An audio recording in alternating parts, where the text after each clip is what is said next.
Welcome to this Performance Explainer. Today, we are basically taking the old rulebook on peak human physical performance and throwing it right out the window. You know the drill, right? For decades, we've all been sold this very specific, kind of exhausting image of fitness, sweating it out in a packed gym, clanking heavy metal around, and just logging endless, mind-numbing hours on a treadmill. But the latest science on longevity and biomechanics is pointing us in a drastically different direction.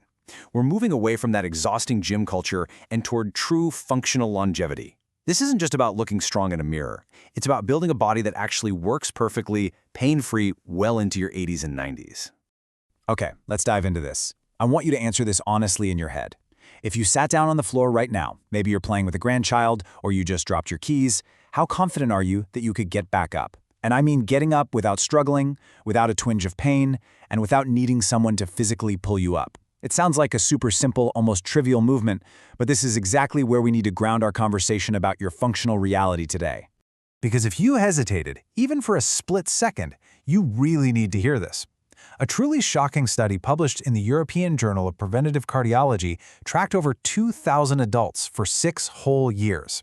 And what they found was wild.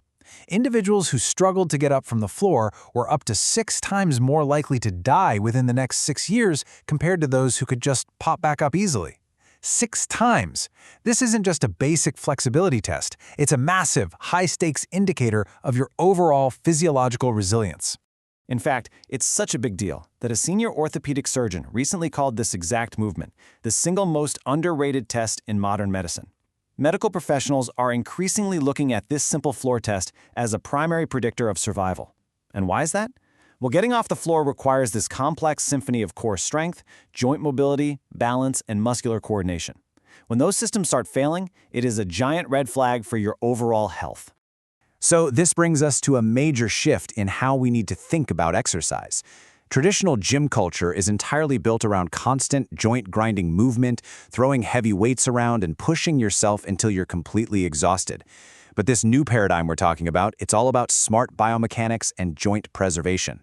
It turns out some of the absolute most powerful physical adaptations happen when you're completely still. By generating force without momentum, we can save our joints while actually building incredible functional strength. The secret weapon here is something called an isometric contraction. This is when you load a muscle with immense tension, but absolutely nothing moves. Think about holding a Superman pose on the floor to target those neglected back muscles, or freezing a push-up exactly halfway down. When you take away the momentum and the bounce, your muscles literally have nowhere to hide.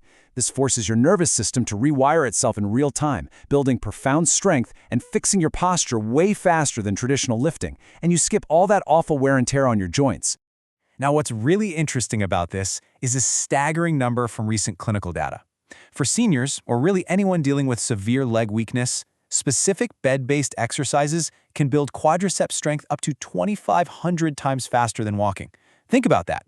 We're always told to just go for a walk, right? But research shows that if your legs are already weak, walking doesn't actually push the muscles hard enough to grow. It just keeps them barely scraping by. To actually rebuild that strength, you need targeted tension. And the best part is you can implement this targeted tension without even getting off your mattress. Seriously, just doing 30 ankle pumps, flexing and pointing your feet, can boost your lower leg circulation by a whopping 67%. Then transition into glute bridges.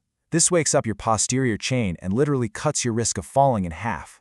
And then there's the quad set, which is just an isometric tightening of the thigh muscle. Doing this generated 47% more strength than people who were put in a daily walking group. It is an absolute game changer for knee stability.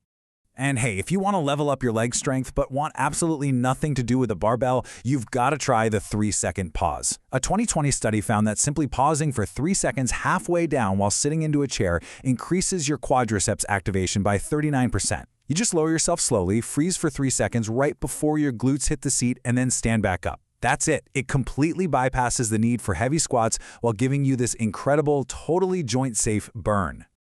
Okay, so how do we actually apply this newfound strength to that terrifying floor test we started with? By using smart mechanics. The Cleveland Clinic recommends this really specific sit-to-kneel-to-stand method. It's a smooth sequence that stops you from asking your joints to do everything all at once. You lean, plant your hands, lift the hips, plant a foot, and drive up. Older adults who practice this exact sequence for just 5 minutes a day slash their floor rising time by a massive 58% in only 6 weeks. And let's clear up a huge misconception right now. Using a coffee table, a chair, or the wall to help yourself stand up is absolutely not a sign of weakness. It's a sign of intelligence.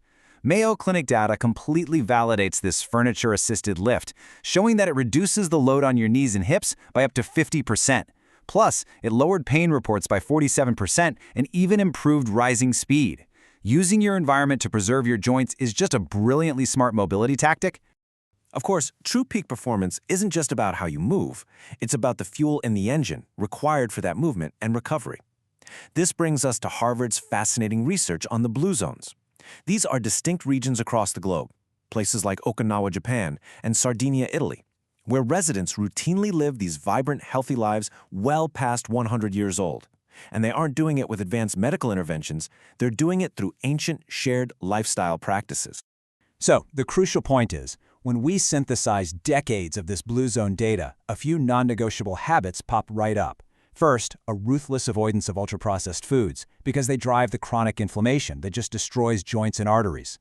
Second, nurturing social bonds. In Okinawa, they form these lifelong support groups called moais, which drastically lower stress.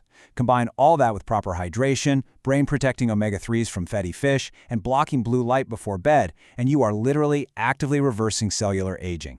What perhaps the most powerful nutritional habit from the blue zones is the Japanese practice of hara hachibu.